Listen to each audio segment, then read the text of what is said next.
আগে জন্মেছে, এই জন্য তাদের ভিতরে এই পক্ষ হওয়ার সম্ভাবনা আছে। আমরা স্বাধীনতার পরে যারা জন্ম নিয়েছি তারা অরিজিনালি বাংলাদেশি, একেবারে পিওর বাংলাদেশি। এই কারণে দেখবেন বিগত দিনগুলির তুলনায় বর্তমানের যারা জোয়ান এরা কিন্তু অন্যদের তুলনায় 1% হলেও দেশপ্রেম বেশি মনে হচ্ছে। 1% হলেও নতুন প্রজন্মের ভিতরে দেশপ্রেমটা বেশি মনে হচ্ছে। আল্লাহ তাআলা সত্যিকার অর্থে দেশপ্রেমিকদেরকেই, ধর্মপ্রেমিকদেরকে আগামী দিনে আমাদের দেশের রাষ্ট্র ক্ষমতায় বসায়।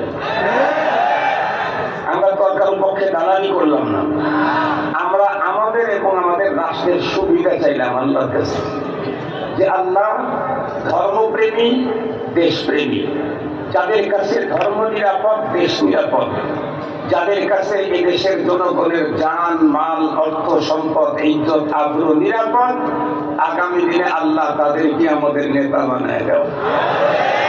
তুমি যে সব পারো আগে থেকেই জানি, তারপরে 36শে জুলাই নিজের চোখেই দেখলাম। বিশ্বাস আল্লাহর প্রতি কমছে না আরো বাড়ছে? আরো বেড়ে গেছে। সেই বিশ্বাসের জায়গা থেকে আল্লাহ পাকের কাছে আমাদের আবেদন। মুহতারাম হাজিরিন, স্বাধীনতা আল্লাহ